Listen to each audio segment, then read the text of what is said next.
Hello and welcome to Good Film Hunting. This episode, we're going to be discussing Kumiko the Treasure Hunter, directed by David Zellner, a movie where perhaps filmic obsession drives the protagonist too far. Michael, you once set up some booby traps after watching Home Alone at home, so you're well placed to talk about this subject. Did anyone get injured?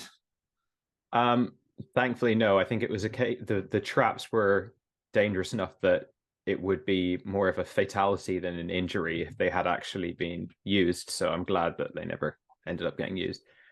Yeah, they would have died a slow death, and they probably would have got Home Alone banned in Ireland. Um, we go by our watch list really, where we identify movies that are of interest to us. And am I right in saying that the fact that this movie would have been based around somebody obsessed with the movie Fargo going on a trek to find the lost money in that movie, would that have been the main appeal of getting you interested in this movie to begin with? I'd imagine that that's the big selling point of it, and I remember when the film Fargo came out, there was a lot of buzz about the decision to put the title card up at the beginning saying this is based on a true story. Only the names Mm. have been changed when it was a complete fabrication. And that nowadays, I think that type of thing, playing with what's real, what's not real, and meta uses of like the trappings of the medium is par for the course, and not just in film but in all media. But back then when the Coen brothers did that, it was really fresh and exciting, and people took it on face value. When Fargo came out, most people who went to see it without the internet really in the Mm. first few months, they just thought this is a true story, and it added a lot of weight to it. And then that in itself, there was a lot of lore associated with it. But then later on, I do remember hearing about this story of this Japanese woman who went and looked for Mm. the money that Steve Buscemi buries in Fargo. And so even before I heard of this film, I think there was a bit of an urban legend, if Yeah. or perhaps not an urban legend, just an anecdote that was surrounding this concept. But I don't remember hearing about this film when it came out. I think I only actually heard about this film in the last couple of years, weirdly. I think it came out in 2014, if I'm not mistaken, and it That's passed right. me by Yeah. at the time. Yeah. But yeah, it's I've heard I had heard from a few sources that it was a good film, and then of course it's got this like quite iconic and crazy concept behind it. You introduced the movie Fargo to me, and I actually questioned the definition of. Um, I, I I actually questioned the definition of true, and if how they knew the money was there if there was nobody involved in it. And then you actually told me that in a kind of a side definition of the word. And in those times, stuff like the Blair Witch and even Fargo, it was a more innocent time where you could kind of believe the urban legends were true, and how information got passed around. It wouldn't be inconceivable that something like this would happen. Now, somewhere in the multiverse, Michael, there's a version of this movie where this character Kamiko goes to Fargo and then runs into Steve Buscemi, who actually tells her that there is no uh, money. We didn't get anything like that movie. It's a really dark, somber, almost standoffish view of mental illness, and how obsession. We use movies for escapism, but to maybe enrich our lives and forget about things going on in our lives. It very much seems that this character goes more and more into the labyrinth of this videotape, maybe at the detriment of her everyday life. Now, movies that deal with mental illness in the past, or a complete breakdown. I don't even know what we would call this, but if you talk about things like Swiss Army Men, they do it in a very abstract way. In this, it's a very, I wouldn't say completely procedural approach, but we we're I felt anyway, we were very much on the outside of this character Kumiko throughout the whole story. We never get narrative beats in terms of what actually is her problem. And I spent a lot of the time guessing in terms of, is she autistic? Sure, but she seems to have been functioning very much in her job previous to this. She's an quote unquote office lady, whatever that is in Japan. I don't know if the subtitles give you that official job title as job lady as well. She seems to be functioning fine up to this point. She's been able to take care of her pet rabbit. She seems to be, going on fine with her life. I don't know if we meet her at the point of her breakdown just before when she finds this videotape, if things were leading to this point, but I felt very much detached the viewer to the emotional mind state of this character. I don't know how you felt. Yeah, it's interesting. They don't pin it down in the film, and they don't give you a kind of concrete diagnosis. I feel just from listening to you talk there that we came away with quite different understandings of her. Even the fact that you would regard it as a film about mental illness, I didn't quite get that impression. I would say that she's probably somewhat on the Asperger's scale, as I would posit that everyone is to some extent, of whether you're very extreme on one end or the other, or you're just somewhere in the middle. She's finds it difficult to navigate the world and society, and the breakdown is more of a breaking point she reaches where she can't contend with her job and stuff like that. Also felt like she was, not to be overly reductive, but she was quite lacking in intelligence, and that's not something you see very often in a protagonist, like especially a female protagonist, but just a protagonist in a movie. She's just a bit slow and not too savvy and not too on it. Like the way you were framing it there, of like, we love films, but it can be dangerous to get too obsessed with film. She's not a film buff. She's someone who's just very susceptible to this idea of treasure hunting and finding the secrets, finding your fortune, and escapism, and escaping your mundane life. And when all signs point to the contrary, she still has conviction for this really naive expectation that something that she saw in a film with actors is literal reality, not just based on a true story, but literally what you're seeing on screen, that those events happened at that exact spot. And it's interesting in the way that the film Fargo plays with, is this real? Is this not real? When, of course, it's completely false. But as a viewer back in the 90s, that was certainly the experience that they intended to provide, where you would be like trying to grapple with, how is this real? Watching this film now, it has a similar kind of aspect to it, because I don't know how well researched it is to the real situation, but she seems to be it's quite unbelievable almost, some of the decisions that she makes along the way. But yeah, it's definitely a character that I haven't really seen before, and a story that I haven't really seen before. I was thinking that this was going to be a sort of upbeat quirk fest, like Secret Life of Walter Mitty or something, or like Little Miss Sunshine, where it's like, there's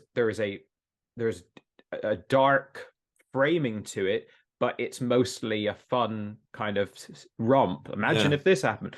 But as you Yeah. said, it is much more of a dark, depressing movie, and that makes it somewhat unique, I suppose.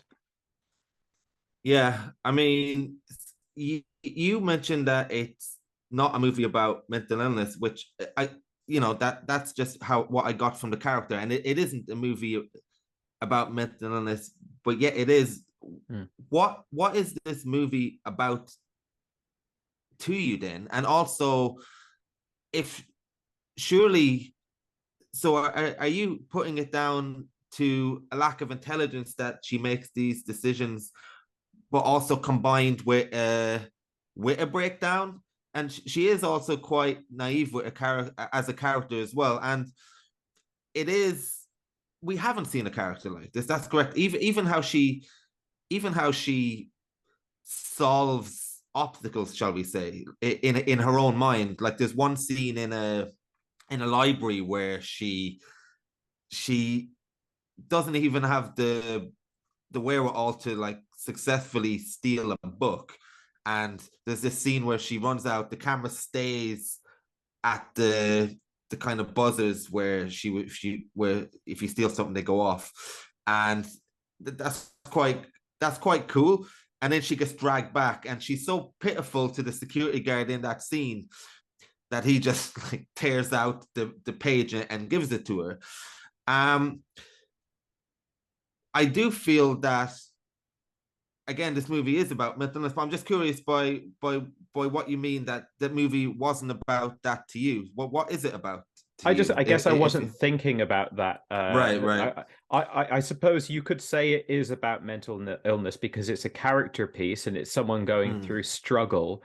And I suppose at that point, if you make a film about a character that's grappling with anger or grief or mm, anything, then you could say there's maybe an argument to say that that's a film about mental illness. But I think that the for me, and that this is just the way that what was yeah. I was sort of following in my head.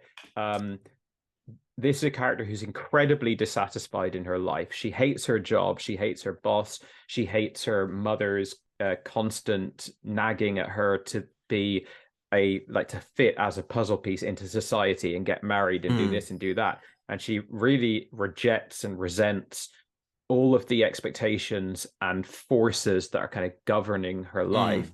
mm, And so she's got all that push, and then she has all this pull because she's a dreamer and a very sort of unrealistic pie in the sky.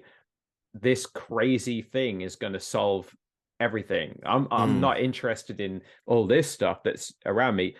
What I'm really focused on is this other thing that to anyone else, any outside observer, would be completely off the wall. And I think that's somewhat relatable to me. I can say that like mm, there's been times in my life where certain conditions in my life and certain like mechanics of my life I'm struggling with, and then other elusive and perhaps unrealistic goals and dreams I'm putting more focus on than makes sense given how unlikely they are to pan out. And I think when you, even to whatever extent I've been in that headspace, I can say that sort of dulls your senses a bit. It dulls your realism a bit, and you can mm, walk down those breadcrumbs towards a worldview that's really not that pragmatic or healthy, and this is like an extreme case of that. So it's almost like she's in denial when people will sort of question this treasure hunting thing that yeah. she's got going on. It's like she rejects it so violently because it's like it just couldn't possibly be true. You're trying to rip apart my whole Yeah. thing. I'm trying to cope with this existential crisis, and all I've got is this like thing that I've built. So yeah, so I don't see anything wrong with regarding it as a film about mental illness, because all of what I've just said you could say is mental illness. But I suppose Mm, I just saw it more as like a drama, um I think I might have noticed Alexander Payne in the credits as an executive producer. Yeah, Uh, and yeah. that seeing a film set in Minnesota, well, half of it set in Minnesota, and seeing his name coming up early, I was thinking I wasn't really watching it like I'm watching a film about like A Beautiful Mind or something, where it's like this is a Mm, study, it's a clinical study of mental health. I was more thinking watching it as a character study, but a character that's not squeaky clean Hollywood. Um, and so that's the way I interpret it. I just wanted to touch on the scene that you referenced there, because I thought that was one thing I liked about the film, was that it doesn't front load with much exposition. It sort mm, of keeps you on the back foot of what's going on and what's she up to for a good 20 minutes or so. And she never says, there's very little dialogue for starters. And I happen to know a good bit of information about the film going into it. So same. Yeah. I wasn't lost per se. I was just waiting for the other shoe to drop. But in the film, if you were going in completely blind, then you wouldn't really that would be quite a nice reveal when she finally gets caught by that security guard and they have the scene sat down Mm, together, and she actually explains this idea she has to go and find the money that was buried in Fargo. And that's the first time that that's actually sort of detailed. And it's yeah. even after that fact, it's quite sparse. It will keep most stuff internal, very little dialogue, and every now and again there'll be some dialogue that's more plot centric, but almost all of the dialogue in the film is just character stuff. So yeah. Yeah, yeah, you're right that it's it's a very visual format to the storytelling, and even in terms of, like you mentioned, the part that you find relatable in terms of not focusing on specific things in life and instead putting maybe undue focus on other things. There's kind of a scene with her rabbit that mirrors her own relationship with the environment she's in terms of she's someone who actually doesn't fit into office life, who doesn't fit into the culture of Tokyo that she's living in. She's perhaps somebody that would thrive in a completely different environment, and she's almost been spat up in the conveyor belt of expectation. Now there's a scene, there's she's got a rabbit, I think Bonzo or is the name of the rabbit, and she's taking care of the rabbit, and the rabbit is her own experience, like a species that's not meant to be in this environment, confined to a cage, and is absolutely at the mercy of scraps of what, I guess she's the institution in this case, who's feeding him and keeping him alive. And she almost tries to inhabit her own freedom through the rabbit in one scene where when in this really heartbreaking scene where she brings the rabbit to, I guess it's a park, and she says, you're free, you can do what you want, and the rabbit literally has no survival skills, absolutely institutionalized by its upbringing and its own environment, and that completely mirrors her agency, in fact, in solving her own problems. So it is quite believable that she does embark on this conquistador type quest in order to solve one problem when she doesn't solve, she's incapable actually of solving any of her own problems. She has no agency. She's a vessel that's almost floating through society. And there is another thing which did make me wonder. Obviously, like you mentioned, she's not a film buff in any way, and it's more. It could have been anything. It could have been a tape recorder. It could have been a painting. It could have been anything that springboarded this obsession. However, she does, her obsession is almost rooted in a miscommunication as well, because the movie does start with "this is true," so it's almost she's getting, that's, the movie validates her own obsession, Mm-hmm. which I thought was a very nice touch. And you do mention that the second part of this movie is set in Fargo. And for me, have you ever seen the movie Hunger? The Michael Fassbender film. Yeah, uh, No, I haven't seen it actually. yeah, but you know Bobby Sands anyway. Yeah. Yeah. So that movie is just a slow descent into something that it can't be resolved, and you get, and even without knowing the story, you get that sense from Hunger. Now in this, maybe less than halfway through, I had this feeling that this movie can't be resolved, much like the character Kumiko. She's we're not going to get a resolution. We're not going to get a happy ending per se. This is an inevitable decline into a cold, dark descent. And when we get to Fargo, I don't know if you got this well, Minnesota in particular, because she doesn't get to Fargo for a while. When she gets to Minnesota, I feel like, and you mentioned Alexander Payne, I feel like we got a little bit of quirky Minnesota nice Mm-hmm.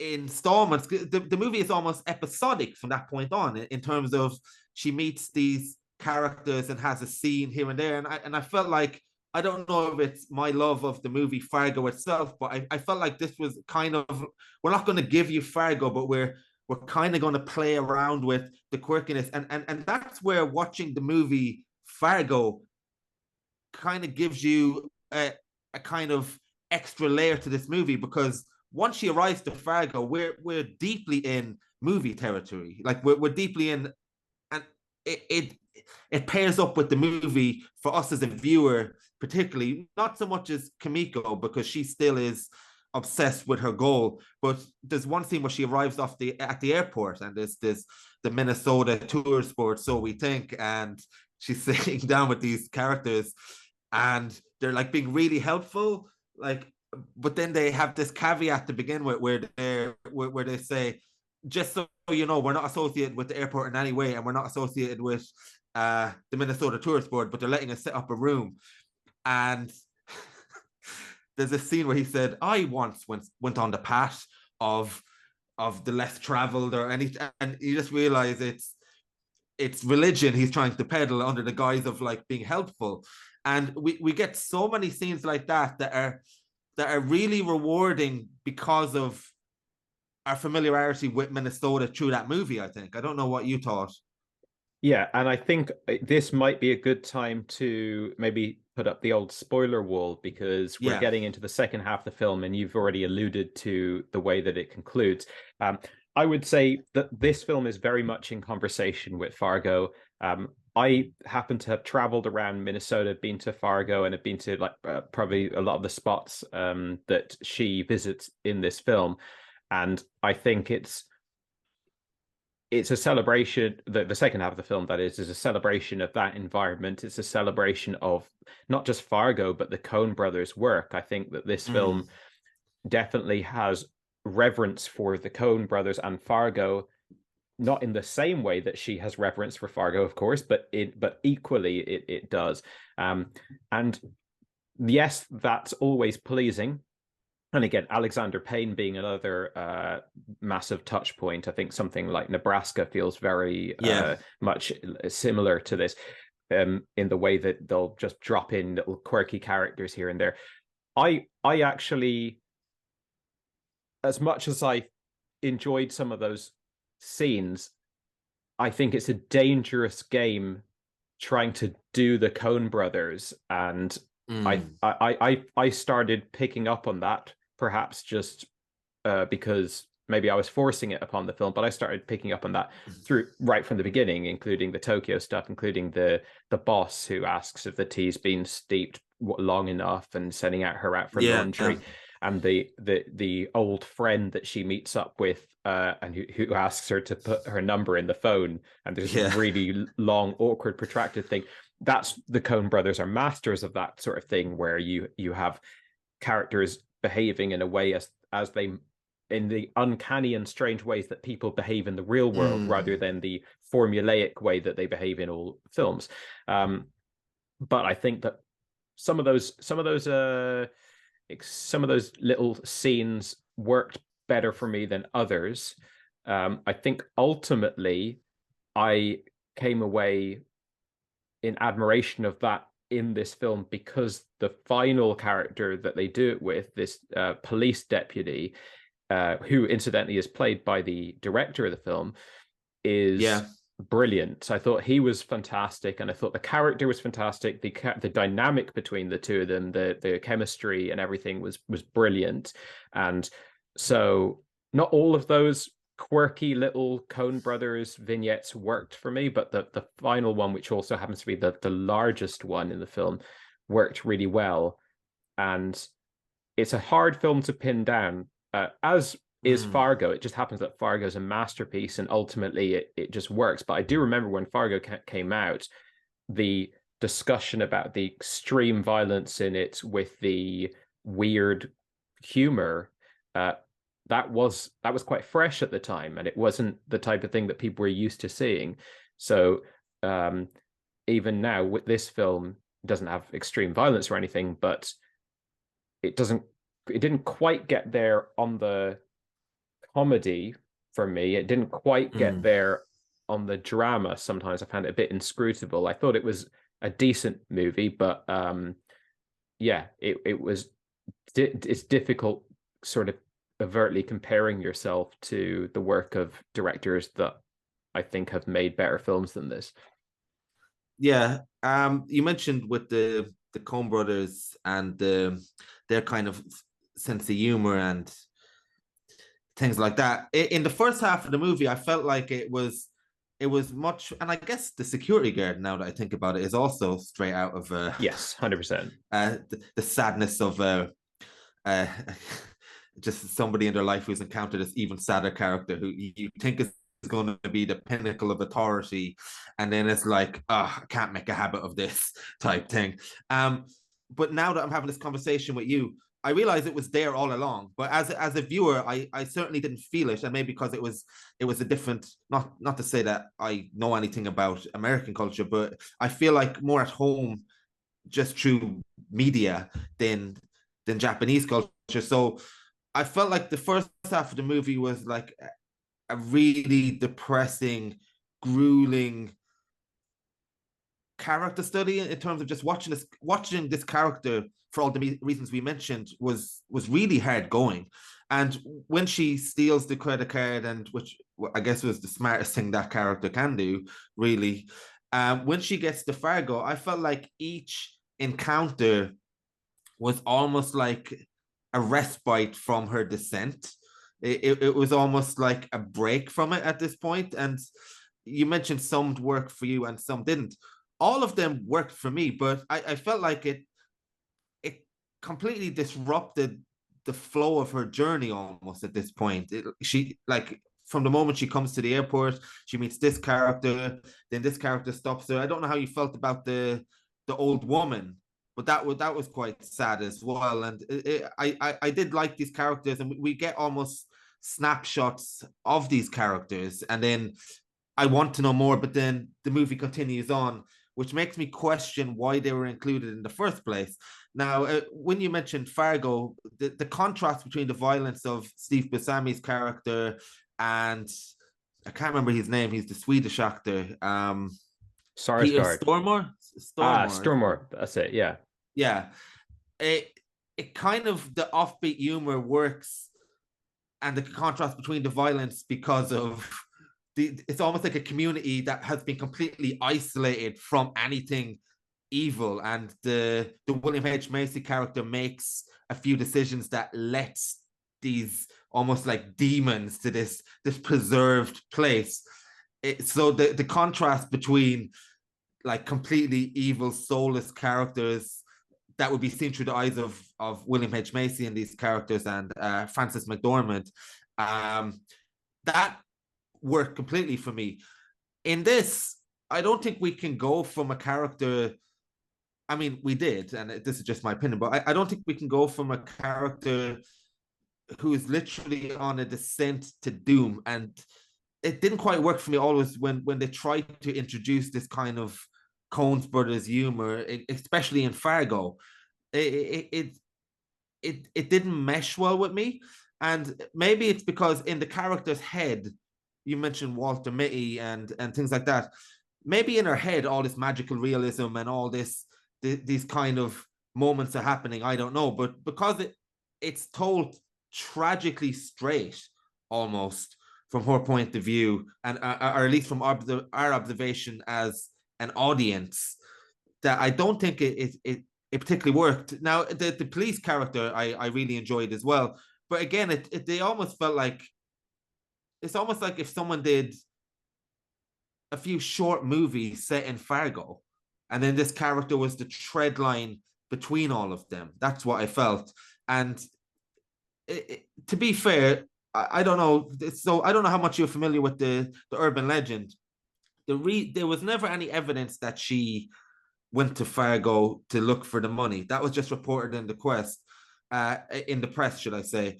Now, she did encounter this police officer, and they say that because she was spurned as a lover or potential lover, that's why she killed herself. So there's all these things infused into this story that I guess are interesting avenues to explore.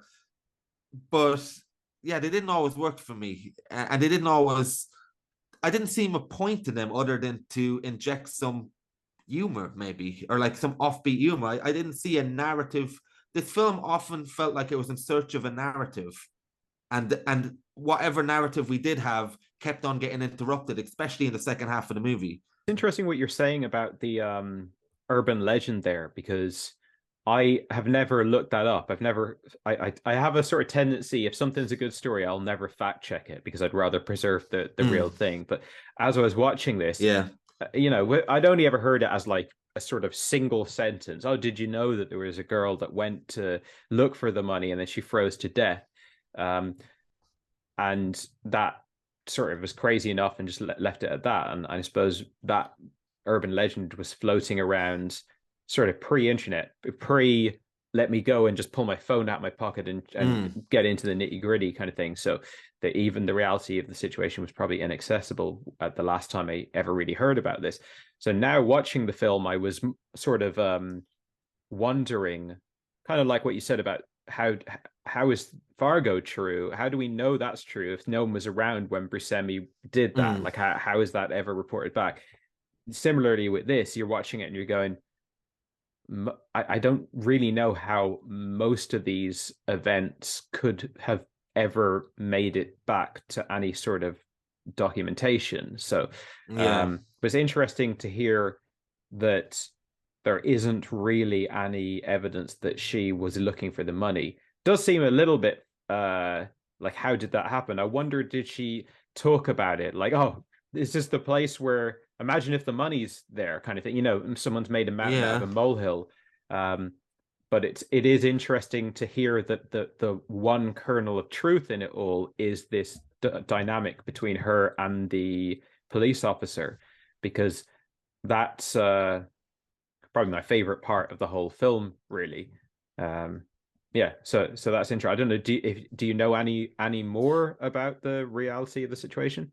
Well, funnily enough, I didn't know, or rather had forgotten, that it was like based on any kind of fact until I started researching it afterwards. Because I thought it was completely just fabricated. Like, because it sounds like something that like me and you would have a conversation about and be like, it'd be, there's probably somebody somewhere who would go and find that money. Do you think that's happened? And then they've got a love for the Coen brothers, and because this movie is steeped in their stamp almost, they've got such a reverence.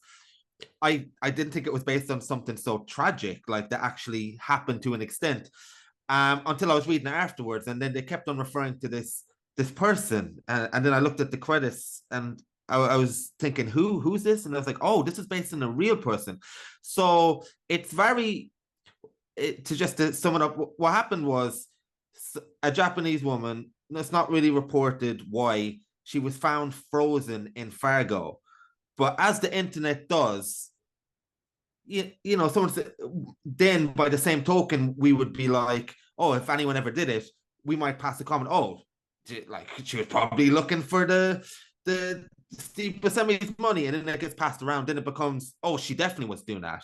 Right. Whereas with the details in the case, it was due to a romantic relationship gone bad with a police officer. That's what I Was could she a find this. homeless woman that was picked up by the police officer? Is that I known? I don't think I don't know it's scant details, but getting back to the movie, actually, so Hmm. you mentioned the dynamic between the director, I think David Salini's his name, and Kumiko, was one of your favorite parts of the movie. What did you enjoy about it the most? Now, just before you answer that, from the moment they're introduced to each other and he pulls up in the car and he turns on the sirens and he's like, oh, I didn't mean to do that.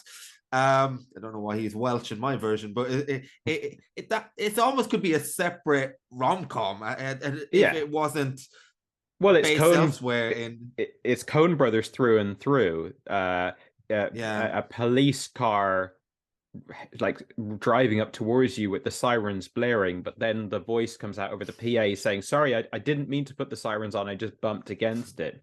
That's a yeah, very Coen-esque detail, and I don't want to sort of frame this writer director as being like a plagiarist or something. It's perfectly valid to have a similar style to other people. I don't think I've seen any more of his work, but yeah, that's very endearing. The character is introduced that way, and he's just very likable the entire way through. Um, Much like Marge from Fargo, it's this playing between the iconography of the police officer, which is more of a hardened, authoritative person, and you know, more and more so in culture. That's kind of seems to be the direction that they're framed in. The juxtaposition of that with he's just a nice, soft guy who also yeah, starts out by the book, kind of doing like processing her in the way that his job description requires, and then step by step gets more drawn into going above and beyond the call of duty, and just sort of going along with her on her adventure in a bit of a more personal way. That's all very endearing and interesting, and I suppose I felt that he was one of the more layered characters, one of the more well-rounded characters. A lot of the people, like the boss, the old friend, even the security guard, some people who are quite entertaining in the film, they're still quite one note. Same with the mother, I'd say. Whereas he's got a little bit more complexity to him. So that was just interesting to watch those two characters play off against each other. And yeah, and I think it's interesting you saying I didn't know about this story beforehand, and this will get very much into spoilers. I think we've already probably spoiled the film at this point, but yeah, you know, like I knew the story or the urban legend going in. I knew that she went to find this money or this, you know, treasure from Fargo. I knew she made it to America. I knew she ultimately froze to death. And so, as it's quite a slow film, part of it is I'm sort of saying, come on, let's cut to the chase, yeah, as opposed to the Alexander Payne experience of just lazily floating along on the stream and taking, you know, stopping to smell the roses and all that stuff. And I think my knowledge going in kind of does a disservice to the film, although it's the ultimate elevator pitch for a film. I'm sure it's how it got made in the first place. So it's kind of, you know, double-edged sword that. But the way it does play out is interesting because it bookends the film in its beginning and its end with this sort of magical realism. That the end, we've seen this in, I would say, most films where someone freezes to death or someone like dies in the elements. There's a sort of, they enter a little bit of delirium, and we're starting to see fantasy and dream sequence, and like yeah, you know, she at one point it looks like she's found the money in the water, but it's actually just a piece of bark, but she's seeing it as the briefcase. And at the yeah, very end of the film, seemingly in her freezing to death dream state, she does find the money and it's a beautiful, happy ending. But the beginning of the film also has a sort of magical realist bent to it, because she's on another treasure hunting expedition with a map, and she finds the VHS tape buried in the sand that is the sort of instigating artifact for the whole film. Now, it's news to me on this podcast that the whole film is fictional. I thought that this lady really did go looking for the money. So I was thinking, well, that can't be how she got onto this in the first place. That doesn't make any sense. But now knowing that the whole film is fiction, which is quite clever, I suppose, because it starts with this film is true, just like Fargo, which is also fiction and stuff. That kind of makes it makes the whole film a bit more magical, because it's not just the end dream sequence, but it's even from the very inception, they're going, this is fantasy, sort of. Yeah. You mentioned you knew how it ended up, so to speak. And I mentioned that I didn't, in terms of the story that it's inspired by, shall we say. I did have a feeling I knew exactly where the movie was going by a certain point, mainly because of the reasons we discussed: the character's agency, her lack of solving problems, just the despair, and the slow march towards the depths of doom almost that this movie has at its core. So I also had the feeling that you do. It's like, hurry up at a certain point where it's like, okay, it's going to get from this point to her dying. And this is another reason why I mentioned all the characters that she encounters. I wasn't engaged as much because I felt like it was interfering with the end point. And I don't know what to make of my reaction to that, in terms of, you like you mentioned, if it's an Alexander Payne, you're enjoying the journey. I didn't enjoy the journey as much as I thought. And you mentioned the endings. I feel like if you're going to introduce magical realism, and I actually had forgotten about the part in the beginning of the movie, because it takes so long to settle in. I think she found the tape in a cave, actually, rather than in the beach, was she? I think it's a But beach cave, and it's buried yeah, in the sand, in sort of watery sand, and wrapped yeah, up in a piece of cloth or something like that. yeah. I hadn't fully considered that wasn't real until you just said it now, because I actually had forgotten about it, and just how the movie settles down, and because there's not very many visual flourishes in that way. Well, for the record, I um think it is real in this film. I just think yeah, yeah, the fact that the film isn't real, none of it, the conversations with her boss, the phone conversation, nothing in the film happened in our reality.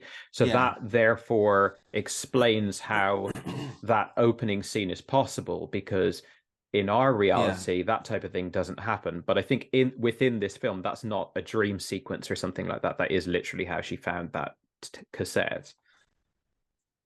Well, now that you've brought this up, I actually wonder, because I mentioned before that we don't get many insights into we'll say, the delirium in her head, and the kind of out of touch with reality.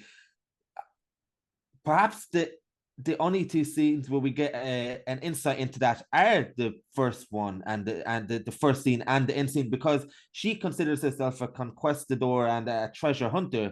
So Mhm. obviously, when she's finding these things, the like, she's in a cave on a beach, that's quite magical. Whereas she might have just went to the same store, or found the video somewhere else anyway. And so Possible, yeah. I took the first scene as real. But now when you mentioned bookend, in the final scene, she's visually seeing the money, and like we see her hallucinations, and we see what isn't real for the first time. Whereas a lot of the movie, we just see this solemn character that's really having a bad time of it. But we're exposed to sequences in the final sequence, because obviously she was frozen under the mound, surrounded by snow. That's where she ended up. I'm pretty confident in saying. But the scene continues where she's going on this kind of ski slope. I can't remember what they're called. One of those machines. Chairlift kind of thing. Yeah, Yeah. chairlift. and then she's finding the money. I do wonder, was the opening scene also how she imagined she found such like treasure? And I will also say, I don't like when movies in that way unless it's been happening through the movie. I always feel like it's which is often the case, no matter how good the movie sometimes. And I'm kind of on the fence about this movie anyway, but I feel like when you don't know how to end the movie, you end the movie like this. Like she's literally looking at the camera at one stage and she's found it, and then it's like, oh well, at least it's a happy ending for her in her mind. And it's just like, yeah, but you didn't give me any indication of that throughout the movie, and the movie wasn't filmed in this way. So why are you trying to make, what is the intention with that scene now? Is it like she's slowly dying, but this is what she's seeing? So in a way, it's a happy ending. In a way, has her out of touch with reality completely overtaken her now to at her last moments. I don't know. I didn't like the ending personally because I've seen it so many times. It's almost like a cheap cop out. Like, can't she just be found at the end of the mound? Like we I don't know. Certainly didn't have a problem with it, but it sounds like that's a trope that you don't like. And I think sometimes when you no, don't like a yeah, trope, and I've got certainly plenty that I don't like, the more you see it, the more it grates on you. I would liken it to the end of Gladiator, where he's walking through the fields, hand running through the wheat, yeah, and seeing his family. It's like, I think the sort of sweet relief of death, and when you've had a very troubled and tortured life, seeing a kind of a visual interpretation of that can be quite effective. That to me, like flourishes like that, are part of what separates fiction from documentary and things like that. So yeah. we could just see her die in the snow and that's it, just cut to black. But I personally I didn't feel it detracted from the film, especially because it's got its light comedy elements, that to go, you know what, the money isn't real.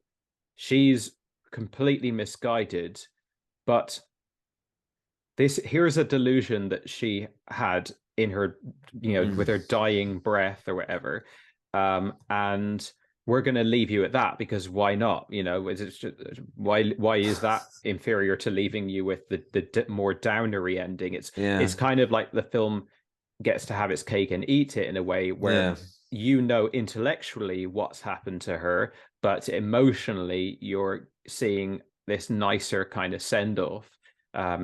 And I actually didn't have that interpretation of the beginning scene of it being a delusion, but now that you say I think the ending sort of opens up a bigger conversation about the nature of what's real in the film. Obviously, it's based on a film that played with what is real, and the actual plot of the film it jumps off that playfulness that the Coen brothers had, and then the making of this film is utilizes that push and pull in its own right. And so the fact that within the narrative of the film there's also a debate now between us of what happened, what didn't happen, it's just like layer number 7 of what's real, what's not real, like right down to the urban legend about the lady and the cop and all that. So I think it all works fairly well in conversation. I think I'm probably on the fence about the film in general, like you are, because of the work of Alexander Payne and the Coen brothers that just like absolutely knock it out of the park with this kind of like dramedy, darkness, depression, but quirky characters and funny scenes and this and that. And, even down to the setting and the like choosing to focus on the less glamorous people in society and stuff like that. That there's so many of the ingredients in this film are prevalent in films that you and I love, that I think we both probably feel are much better than this film. That kind of knocks it down a little bit. It's not a bad film by any means, but it's not it just isn't a one for the ages. But it is also looking at the writing and directing and the exploration of themes and stuff, it's a film that would probably give me enough confidence to check out other work Yeah. by this director and wonder whether this is one of the stepping stones on the way to actually delivering the quality that we've seen from some of these other directors. Yeah, I would definitely be interested to see what he does next. I have to say I've enjoyed the conversation more than the movie, but that's not to say I didn't enjoy the movie as well. Well, Andrew, I'd say the Um, same, and I think that it's not just the conversation, but it's also sometimes these slight films they grow over yeah, the days and over the and some of the stuff that you've said in your commentary on the film has made me kind of reflect back on the yeah, film and think the film's probably better than I thought it was when I was watching it. So it could be one of these things where like a second viewing or even just that single viewing, but more meditating on it over the coming days or weeks, because we've both seen it in the last yeah. sort of 48 hours, that could, boost it up a little bit. I can definitely imagine that relationship between the cop and Kumiko coming into my head every now and again and Yeah, going, yeah, that was nicely managed. yeah, it's interesting when you dissect the movie and open it, the things you find that you actually weren't in tune with in your brain while watching it. But it'll be interesting to see what people say in the comments. I think this is a good point to leave it. Michael, we'll have you back on again in a few weeks. We'll be doing Rafifi, I believe. So if anyone wants to queue up that movie in advance, Yeah, we'll looking talk to you forward to then. it. Fantastic. Okay, well, see you later.